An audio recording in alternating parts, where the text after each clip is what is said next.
यहाँ सामने बैठे हुए बड़ी संख्या में हमारे नौजवान दोस्तों, बिहार के, देश के भविष्य और हमारी मातृशक्ति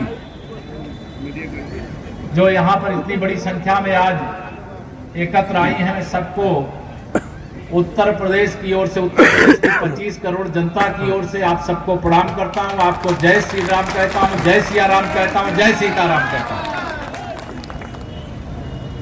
आज जब मुझे जगदीशपुर आने का कार्यक्रम बना तो मुझे कहीं ना कहीं एक ये पहले से लग रहा था कि मुझे बहुत पहले से मन में था कि कभी वीर कुंवर सिंह जी की धरती पे जाऊंगा, लेकिन संयोग आज डबल काम हो गया।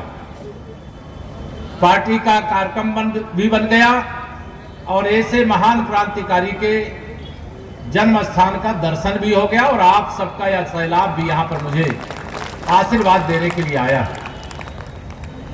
मेरे सभी यहां जितने भी आए हुए विशाल जनसभा में, आप सब जानते हैं 2024 के लोकसभा चुनाव की रणभेरी बज चुकी। देश की जनता, बिहार की जनता, यूपी की जनता, यूपी का मैं जानता हूं, बिहार का आज सुबह से जान रहा हूं, सुनता पहले से था। मैं तो यह दावा कर सकता हूं आज भी कि उत्तर प्रदेश की 80 की 80 लोकसभा सीटें माननीय नरेंद्र मोदी जी के लिए समर्पित हैं, कोई शंका नहीं है।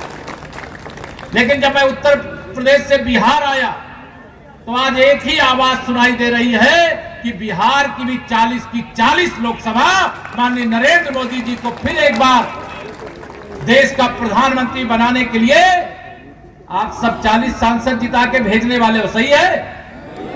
दोनों हाथ उठा के सब लोग बता दो, सही है मेरी बात? तो 40 और 80 कितना हो गया?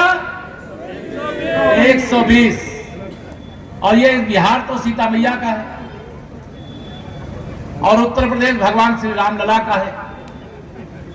तो सीताराम का जाप करो और ये जितने भी भ्रष्टाचारी हैं, गुंडागर्दी करने वाले हैं, परिवारवाद की राजनीति करने वाले हैं, इनको साफ करो।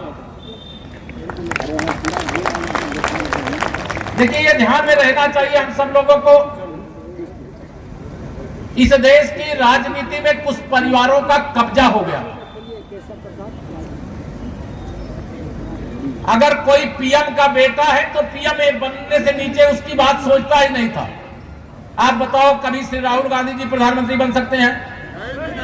दोनों हाथ उठा के बताओ, बन सकते हैं? लेकिन पीएम के बेटे हैं, इसलिए उनको लगता है कि पीएम की कुर्सी पर उनका जन्मसिद्ध अधिकार है।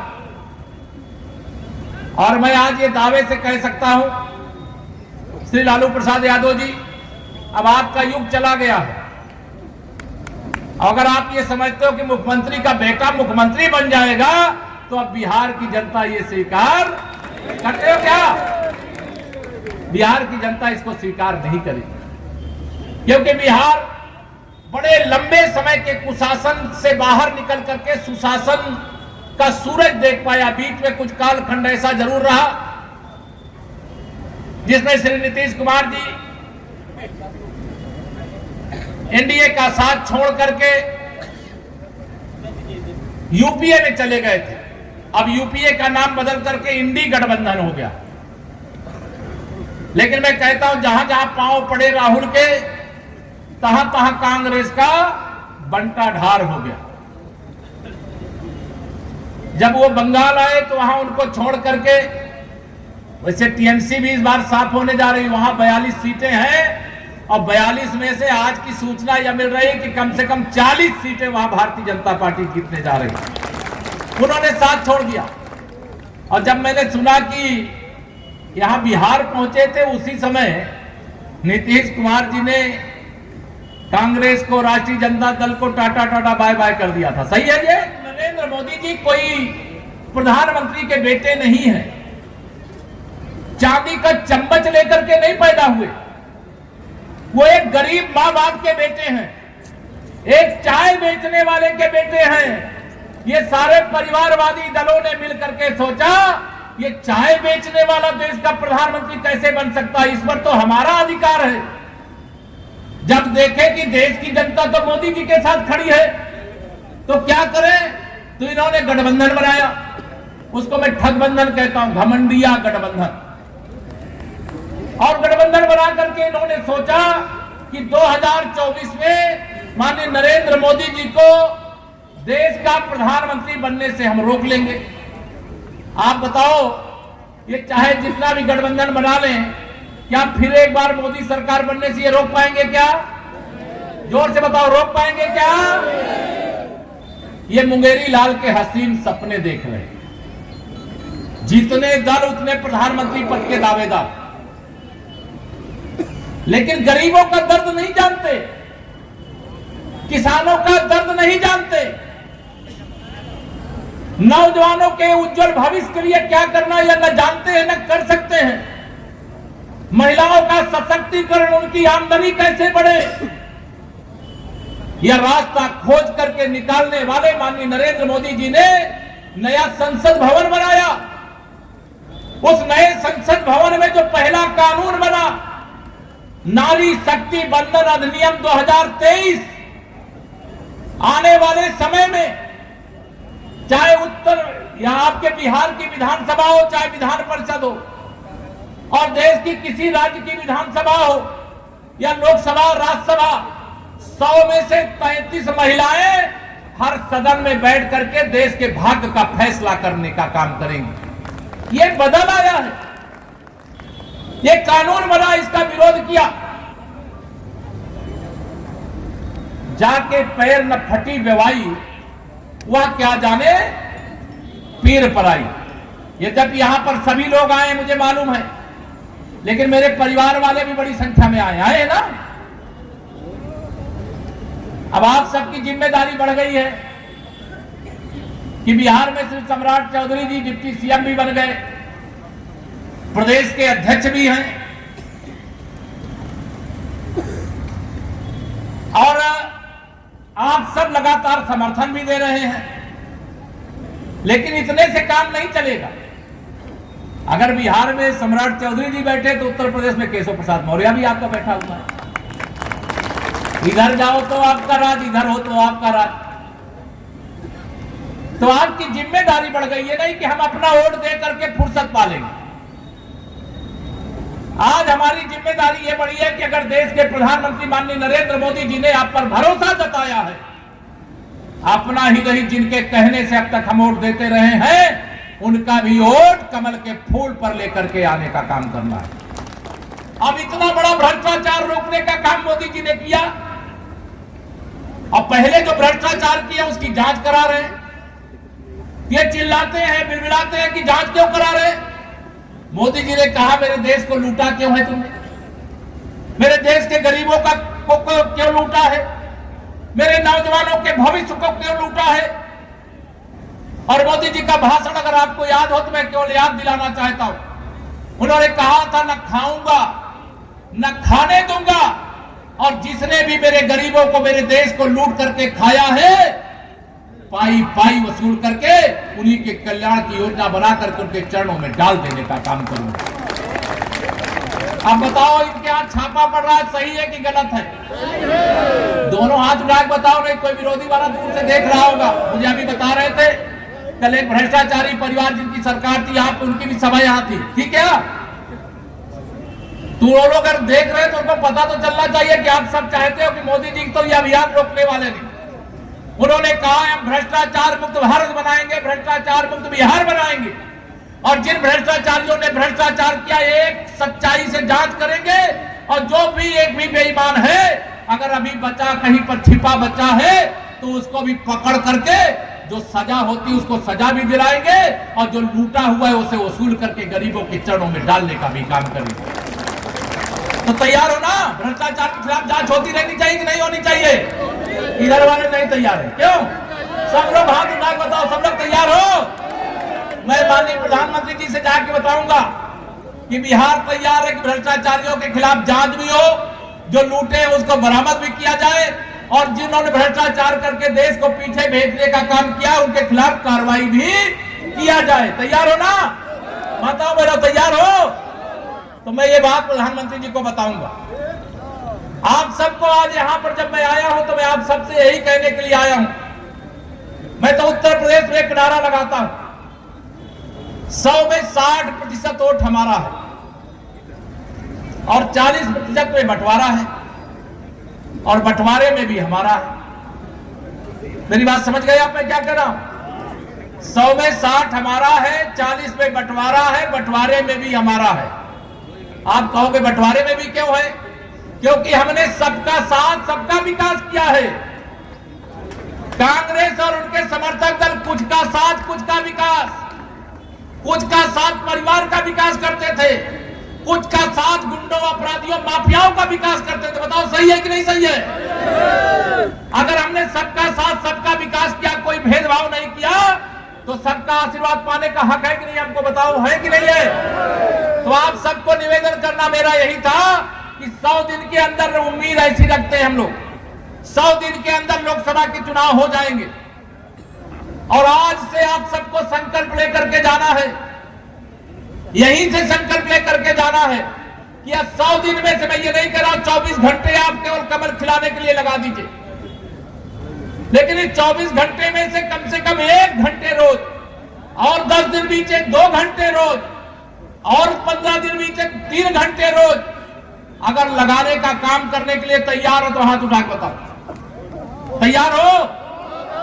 आप अगर 100 दिन लगा दोगे तो मैं पूरे विश्वास से कह सकता हूं कि अगर आज मैं यहां पर आया हूं तो मैं केवल कमल खिलाने नहीं आया हूं, मैं विरोधियों की जमानत जब्त कराने के लिए आया हूं। और ये जिम्मेदारी आपके कंधे पर छोड़ करके जा रहा हूं और ये वादा करके जा रहा हूं। यहां हमारे मंच में पार्टी के सभी नेता पदाधिकारी, माननीय हमारे जनप्रतिनिधि बैठे हैं। माननीय मोदी जी के तीसरी बार प्रधानमंत्री पद की शपथ लेने के बाद जब भी कहेंगे मैं फिर आऊंगा इस जगदीशपुर की धरती पर आप सबका आशीर्वाद लेने के लिए।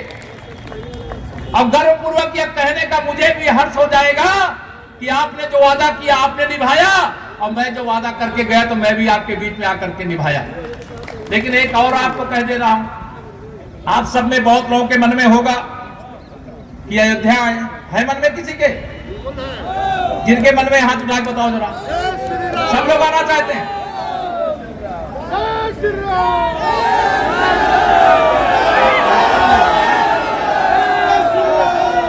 एक निवेदन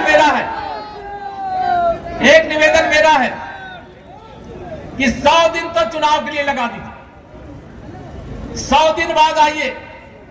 आप अयोध्या में कहेंगे तो मैं अयोध्या में आपका स्वागत करूंगा। आप उत्तर प्रदेश में अगर कहेंगे बलिया में तो बलिया में स्वागत करूंगा। प्रधानमंत्री जी ने कहा है जम्मू कश्मीर से अनुच्छेद 370 हटाया गया है। हटाया गया है कि नहीं हटाया गया? तो हर बूथ पे कितना और बढ़ना चाहिए? कितना?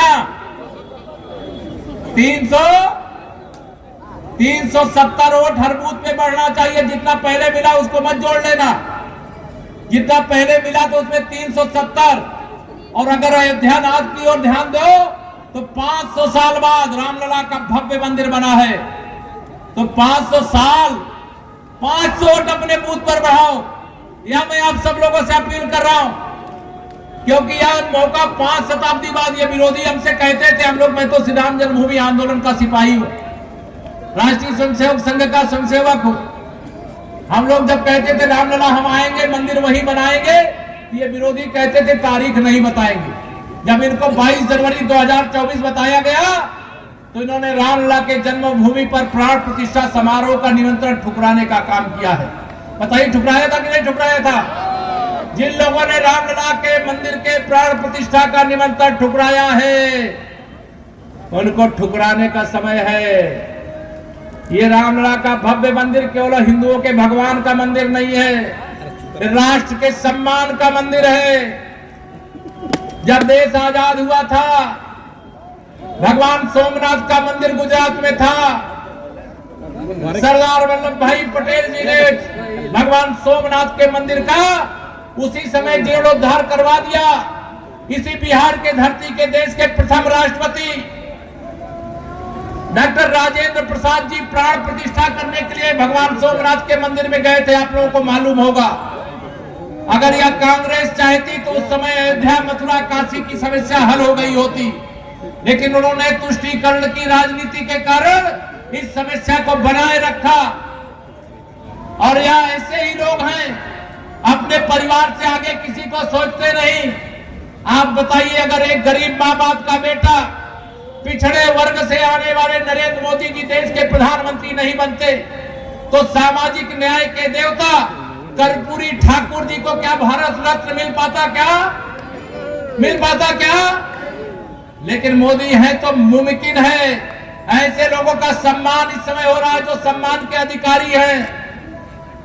कोई जननायक कर्पूरी ठाकुर जी भारतीय जनसंघ और भारतीय जनता पार्टी के नहीं थे, लेकिन उन्होंने समाज की भलाई के लिए, गरीब की भलाई के लिए, पिछड़ों के लिए, वंचितों के लिए बहुत काम किया था। इसके लिए उनको भारत रत्न का सम्मान दिया गया। कांग्रेस के ही एक पूर्व प्रधानमंत्री थे नरसिंह राव जी, उनको भी भारत रत्न देने का काम किया था। अभी हमारी बहन यहाँ पे चर्चा कर रही थी, चौधरी चरण सिंह जी किसान नेता थे, उनको भी भारत रत्न देने का काम किया गया। जो जिस सम्मान का अधिकारी है उसको वह सम्मान देने का काम माननीय नरेंद्र मोदी जी के नेतृत्व में हो रहा है। इसलिए मैं आप सब लोगों को आज यहाँ पर कहना चाहूंगा, बहुत लंबी बातें नहीं करूंगा, इतना ही कहना चाहूंगा। मेरे साथ आप मेरी बात को ध्यान से सुनना। आपको करना क्या है? आप सब चाहते हो कि घर में खुशी आए, चाहते हो कि नहीं चाहते हो? तो घर घर में खुशहाली आए, बस इतना फर्ज निभा देना, बाकी सब मोदी कर देंगे। तुम कमल का बटन। और एक लाइन और मैं कहा करता हूं कि विश्वास करो तुम मोदी पर, यह नवयुग का निर्माता है। ऐसा नेता इस धरती पर एक बार ही आता है। यह युग निर्माता है, गरीबों के उज्जवल भविष्य का निर्माता है, महिलाओं के सशक्तिकरण के पथ पे बिखरे हुए कांटे को हटाने की गारंटी देने वाला है, सुशासन और विकास के पथ पर देश को आगे ले जाने वाला है। अगर देश हमारा 100 साल आगे जाएगा तो क्या गरीबी हमारे साथ रहेगी? क्या हमें विरासत पर, हमें अपने स्वतंत्रता संग्राम सेनानियों पर गर्व होना चाहिए। आजादी के अमृत काल में देश में 70,000 अमृत सरोवर बना दिए, घर घर तिरंगा लहराने का काम किया। यह तिरंगा लहराते हुए बताइए, हमारे वीर कुंवर सिंह जी जहां भी जिस दिव्यलोक में होंगे आशीर्वाद नहीं दे रहे होंगे? ऐसे क्रांतिकारियों का आशीर्वाद, ऐसे लाखों करोड़ों गरीबों का आशीर्वाद मोदी जी को मिल रहा होगा कि नहीं मिल रहा होगा? आज उनकी ताकत गरीब है, किसान है, नौजवान है, महिलाएं हैं। इसलिए ये विरोधी परेशान है कि मोदी को अब हराया नहीं जा सकता, मोदी जी को अब हटाया नहीं जा सकता। इसलिए जेल में समय बिताने के लिए विरोधियों, जिन लोगों ने गड़बड़ किया है उनको तैयार भी रहना चाहिए।